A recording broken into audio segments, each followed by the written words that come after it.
जय हिंद दोस्तों, मैं कुणाल आपका स्वागत करता हूं। ये हमारी एथिक्स के सीरीज़ का 9वां वीडियो है और आज का टॉपिक है नैतिकता के आयाम भाग 6।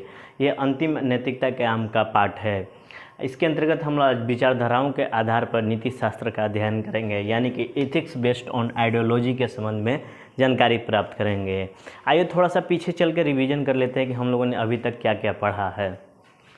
नैतिकता के आयाम हम लोगों ने नैतिकता के आयाम को दो भागों में बांट कर देखा था, जिसमें सबसे पहला भाग था शाखाओं के आधार पर नीति शास्त्र और दूसरा अपना था विचारधाराओं के आधार पर नीति शास्त्र। शाखाओं के आधार पर नीति शास्त्र on the basis of branches के आधार पर हम लोगों ने इसे 3 पार्ट में बांटा था, जिसमें सबसे पहला था अपना मानकीय नीति शास्त्र या नियात्मक नीति शास्त्र, दूसरा अधिनीति शास्त्र और तीसरा व्यवहारिक नीति शास्त्र। उसके बाद हम लोगों ने सबसे पहले मानकीय नीति शास्त्र का अध्ययन किया था और देखा था कि इसके 3 पार्ट थे, परिणाम निरपेक्षवादी, परिणाम सापेक्षवादी और सद्गुण नीति शास्त्र। अपना दूसरा नीति शास्त्र था अधिनीति शास्त्र, जिसे इंग्लिश में मेटा एथिक्स कहते हैं, और तीसरा नीति शास्त्र था व्यवहारिक नीति शास्त्र। ये जो शाखाओं के आधार पर नीति जो शास्त्र थे, इसका हम लोगों ने संपूर्ण अध्ययन कर चुके हैं। आज हम लोग विचारधाराओं के आधार पर यानी कि एथिक्स बेस्ड ऑन आइडियोलॉजी का अध्ययन करेंगे। इन सारी चीज़ों का अध्ययन करने के पीछे एक बहुत बड़ी मुख्य उद्देश्य है, साजिश है कि आगे चल के जो आने वाले टॉपिक हैं उसको हम लोग बेहतर ढंग से समझ सकें। आगे वाले टॉपिक में अपना एटीट्यूड है, एप्टीट्यूड है और प्रोबेबिलिटी है। ये मूलतः हम देखेंगे कि इन तीनों का जो बैकग्राउंड है, पृष्ठभूमि है, इन्हीं से ली गई है। तो इनको बेहतर ढंग से समझने के लिए इनको भी समझना बहुत ज़रूरी था। ये तो इम्पोर्टेंट है ही, आगे चल के इनके लिए ये पृष्ठभूमि का काम भी किए हैं। ठीक है, तो आइए शुरुआत करते हैं विचारधाराओं के आधार पर अपने नीति शास्त्र को और नैतिकता के आयाम को। यहीं पर टॉपिक को आज फिनिश करते हैं।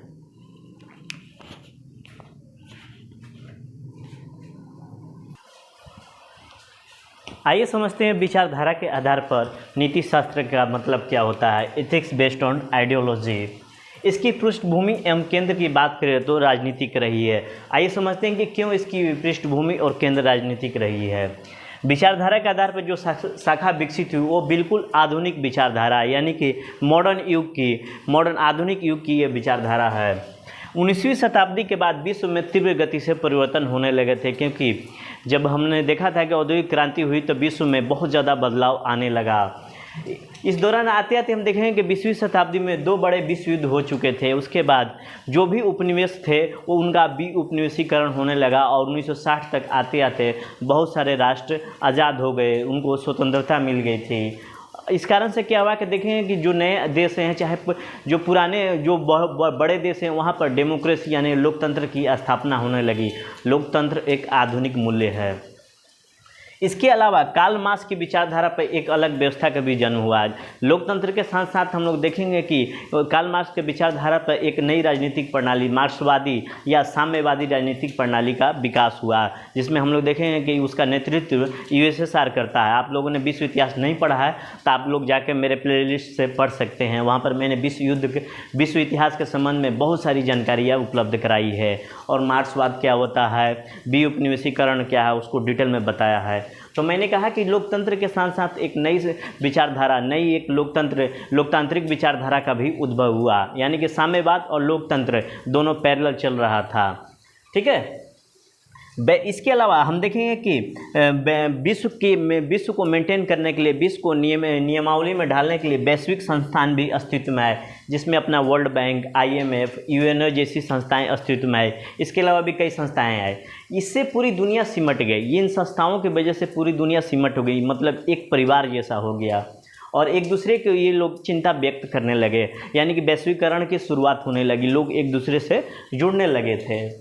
उसके बाद देखेंगे कि जब लोकतांत्रिक मूल्यों के अंतर्गत हम लोग समानता, बंधुत्व और स्वतंत्रता की बात करते हैं, राजनीतिक प्रणाली में हावी हुई तो लोगों के हित में सोचा जाने लगा, यानी कि जो लोकतांत्रिक मूल्य है लोगों को हित को प्रभावित करता है। यही हमें आगे चलकर कल्याणकारी राज्य की ओर ले जाती है।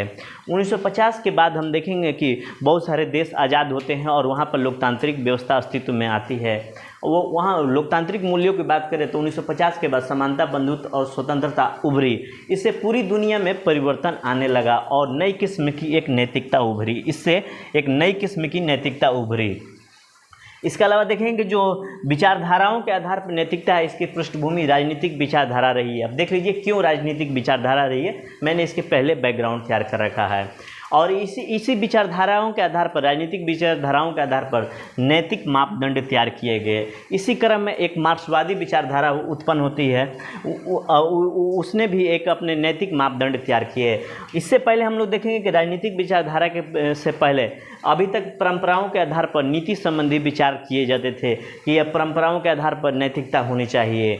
लेकिन उसके बाद देखेंगे कि मार्क्सवादी नीति शास्त्र ने इस परंपरा को पूरी तरह से बदल दिया और सच कहिए तो नीति की परिभाषा ही बदल दी। तो आइए देखते हैं कि मार्क्सवाद ने किस तरह से नैतिकता की परिभाषा बदल दी थी।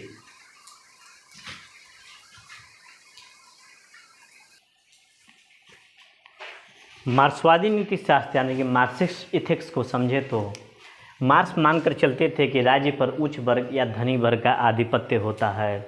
राज्य जो भी नियम कानून बनाएगा, जो नीतियाँ तैयार करेगा, बुनियादी रूप से वर्ग हित को पूरा करने वाला बनाएगा, यानी कि वर्ग हित यानी कि उच्च वर्ग या धनी वर्ग के हित के लिए बनाएगा। उच्च वर्ग के नीति शास्त्रों में निम्न वर्ग के लोगों का शोषण होगा, नीतियों का इसका मतलब कोई रहेगा नहीं, यानी कि उच्च वर्ग के नीतियों में निम्न वर्ग के लिए शोषण होगा, ऐसा ये मानकर चलते थे। यानी कि नीतियों का अब कोई मतलब ही नहीं है। जैसे कि कैपिटलिस्टिक सोसाइटी में हायर क्लासेस जो रहते हैं उनके हित सधते हैं, लोअर क्लास का शोषण होता है। इसलिए सत्ता पर तो ये जो नीतियाँ का कोई मतलब नहीं है, तो इसके लिए क्या किया जाए, इसलिए सत्ता पर निम्न वर्ग का अधिकार हो ताकि ये अपने अनुसार नियम कानून बना सके। सत्ता पर अधिकार के लिए इन्होंने तरीके बताए। सत्ता पर अधिकार के लिए इन्होंने समानता का समर्थन किया, यानी कि सभी समान हो। उसके बाद समानता स्थापित करने के लिए हिंसा यानी वायलेंस का सहारा लिया जा सकता है। कार्ल मार्क्स ने हिंसा का सहारा लिया समानता को स्थापित करने के लिए। इन दोनों का पीछे मुख्य उद्देश्य था कि सोसाइटी विदाउट एक्सप्लॉइटेशन यानी कि शोषण विहीन समाज की स्थापना करना था। तो ये इसके लिए क्या करते थे कि समानता स्थापित हो और हिंसा का सहारा लिया ताकि समानता स्थापित हो, और इसके पीछे उद्देश्य था अ सोसाइटी विदाउट एक्सप्लॉइटेशन, यानी कि मार्क्सवाद ने हिंसा का समर्थन किया। ठीक है ना। इस कारण ये इनके विचारधारा जो थी कई चीज़ों के खिलाफ चली जाती है। जैसे पर्यावरण के लिए ये पर्यावरण पर विचार रखते हुए कहते हैं कि मनुष्य के हित में पर्यावरण को नुकसान पहुंचाना जायज़ है। तो गांधी जी का जो साधन और साध्य का सिद्धांत है ये उलट पड़ जाता है। गांधी जी कहते हैं कि अगर हमारे साधन अपवित्र हैं तो हमारे उद्देश्य कभी सही नहीं हो सकता। साधन यहाँ हिंसा को अगर सही ठहराते हैं तो हमारा उद्देश्य कभी सही नहीं ठहरेगा, ऐसा गांधी जी कहते थे। यानी कि इन्होंने मार्क्स ने हिंसा को नीति शास्त्र और राजनीति शास्त्र का हिस्सा माना। ठीक है ना। इस कारण से हम देखेंगे कि जो नक्सलवादी होते हैं वो हिंसा को अपना मूल रूप मानते हैं। ठीक है ना। तो इस कारण से वो हिंसा को जायज़ ठहराते हैं और नीतिगत ठहराते हैं। तो ये रहे अपने मार्क्सवाद जिन्होंने हिंसा का सहारा लिया। इससे पहले जितनी भी नैतिकताएं थी, जो मूल्य थे, नैतिक मूल्य थे, वो हिंसा को कभी जायज़ ठहरा नहीं थे, हिंसा को वो अनैतिक मानते थे। लेकिन मार्क्सवादी नीति शास्त्र ये आधुनिक नीति शास्त्र है जिन्होंने हिंसा को सही ठहराया, नीतिगत ठहराया। ठीक है, आगे देखते हैं।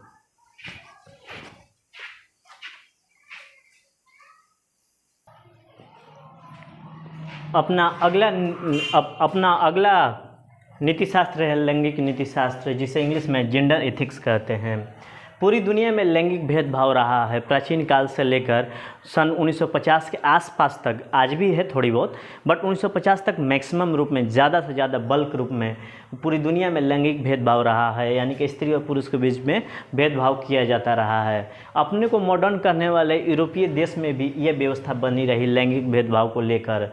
और आगे चल के हम देखेंगे कि 20वीं शताब्दी के दौरान उनको वोट देने का अधिकार दिया गया। इससे पहले केवल पुरुषों को ही वोट देने का अधिकार था।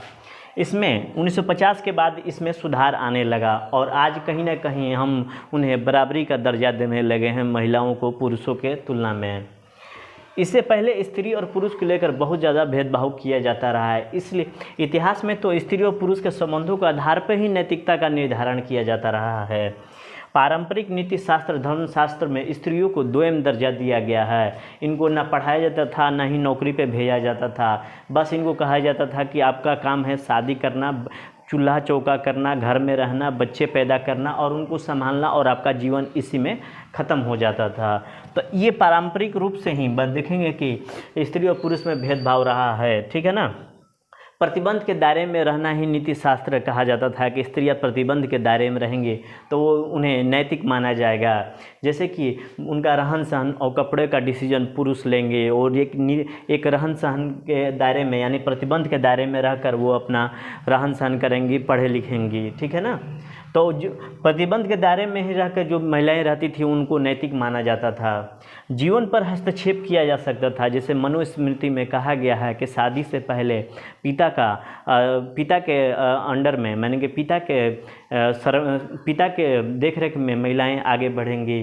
पुत्र के उसके बाद शादी के बाद पति और पुत्र के देखरेख में महिलाएं रहेंगी, ऐसा मनुस्मृति में कहा गया है। और ऐसी नारियां जो रहती हैं पिता, पुत्र और पति के नियंत्रण में, उन्हें नैतिक और श्रेष्ठ नारी कहा गया है। तो देख लीजिए कि उनको अपने शरीर पर ही उनका अधिकार नहीं है। खैर, लेकिन जब से नारी लैंगिक नीति शास्त्र आया है उसमें नारी की स्वतंत्रता समानता के रूप में प्रस्तुत करता है, व्यक्ति के रूप में इनको पूर्ण अधिकार और दर्जा देता है। यानी कि नारी की स्वतंत्रता समानता के रूप में प्रस्तुत करता है कि ये पुरुषों के समान होंगी। जैसे पुरुषों को स्वतंत्रता का अधिकार है उसे महिलाओं को भी स्वतंत्रता का अधिकार होगा। इन्हें व्यक्ति के रूप में पूर्ण अधिकार का दर्जा देता है। यूरोप से चलने वाला नारी आंदोलन पूरे दुनिया में फैल चुका है, नारीवादी आंदोलन पूरी दुनिया में फैल चुका है। हम देखें कि आज नारियों के समर्थन में बहुत सारे कानून बनाए जा रहे हैं, उनके संरक्षण के लिए कानून बनाए जा रहे हैं और आज हमारा समाज इनको बराबरी का दर्जा देने के लिए तैयार भी हो गया है। ठीक है, तो यह रहा अपना लैंगिक नीति शास्त्र।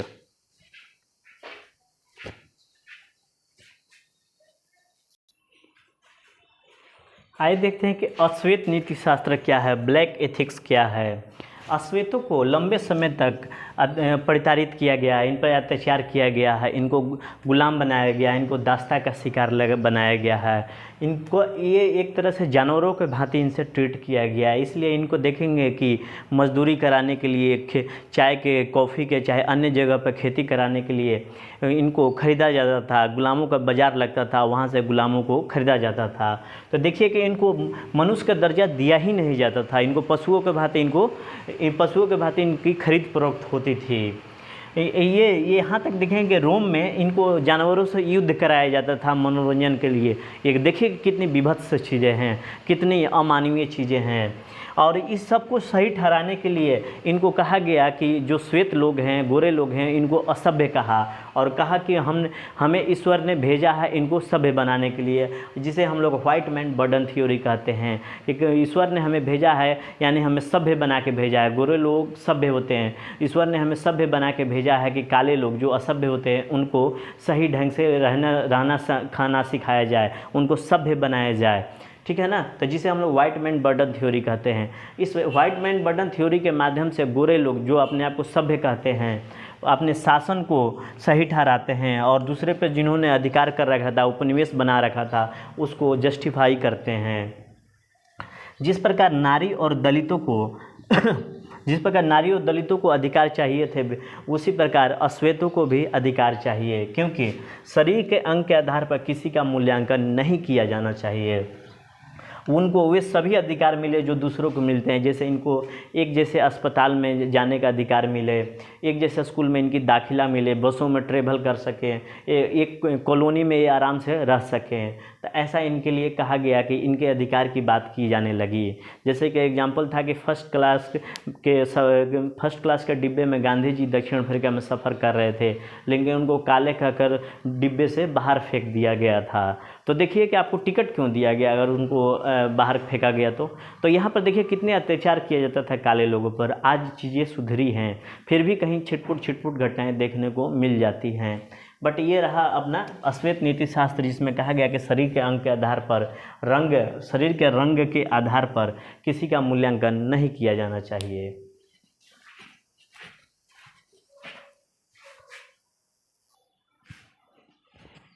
अगला अपना है फ्रायड का नीति शास्त्र, जिसे फ्रॉडियन एथिक्स कहते हैं, जो सिगमंड फ्रायड थे, ऑस्ट्रिया के मनोवैज्ञानिक थे। इनका कहना था कि व्यक्ति का नीति शास्त्र का संबंध सुपर ईगो से है, यानी कि मनुष्य के मस्तिष्क में सुपर ईगो स्ट्रगल करते रहता है। अगर कोई कुछ कह दिया तो उस पर ठेस पहुंचता है। तो व्यक्ति के नीति शास्त्र का संबंध सुपर ईगो से है और सेक्स यानी काम वासना से है। अगर काम वासना काम वासना का संबंध सुपर ईगो से है, काम वासना का संबंध नीति शास्त्र से है। अगर काम वासना का दमन किया तो मानसिक संरचना बिगड़ने लगती है, ऐसा इनका मानना था। हम लगातार वही काम करते हैं जो समाज हमसे अपेक्षा करती है, हम जो चाहते हैं वो कर नहीं पाते हैं। फिर व्यक्ति अपनी इच्छा का दमन करने लगता है। इसी के आधार पर, इन दोनों के आधार पर ही व्यक्तिगत नैतिकता के मापदंड तैयार होते हैं, ठीक है ना। तो यहीं पे हम देखते हैं कि व्यक्ति जो चाहता है वो कर नहीं पाता। इस वजह से देखेंगे कि जिस व्यक्ति का सुपर ईगो मजबूत होता है वो महान व्यक्ति बन जाता है, यानी कि जो चाहता है वो अपने अनुसार करता है। लेकिन समाज के दबाव में काम करता है, यानी सुपर ईगो के अनुसार काम करता है, तो वह सामान्य श्रेणी का जीवन जीता है, या कभी कभी तो अपराधी भी बन जाता है। इसके बाद देखेंगे कि फ्रायड के नीति शास्त्र में एक टर्म आता है कलेक्टिव सबकॉन्शियस, यानी कि समाज का चेतना, मन एक जैसा होने लगता है। समाज के सभी व्यक्तियों का चेतना एक जैसा होने लगता है। समाज अपने ढंग से लोगों का समाजीकरण करता है। समाज व्यक्ति के मन में नैतिक मूल्य स्थापित करने लगता है, चाहे आगे चल के समाज या व्यक्ति उस नैतिक मूल्यों को माने या ना माने। लेकिन देखेंगे कि समाज अपने ढंग से लोगों का समाजीकरण करने लगता है, उनकी चेतना को प्रभावित करता है, वहाँ पर मूल्य स्थापित करने लगता है, और समाज और व्यक्ति के मन में नैतिक मूल्य स्थापित होने लगते हैं इस प्रक्रिया के माध्यम से, कलेक्टिव सबकॉन्शियस के माध्यम से। तो ये रहा अपना नैतिकता के आयाम भाग 6 के अंतर्गत विचारधारा के आधार पर नीति शास्त्र, और यहाँ पर हम लोग जितने भी नैतिकता के आयाम थे उसको हम लोग ने समाप्त कर लिया। फिर आगे देखेंगे कि न्यू टॉपिक होता क्या है, ठीक है। आगे चलकर हम लोग सिलेबस के अनुसार चीज़ों को देखेंगे। आज भर के लिए इतना ही। आपके सभी के लिए धन्यवाद। नमस्कार, जय हिंद।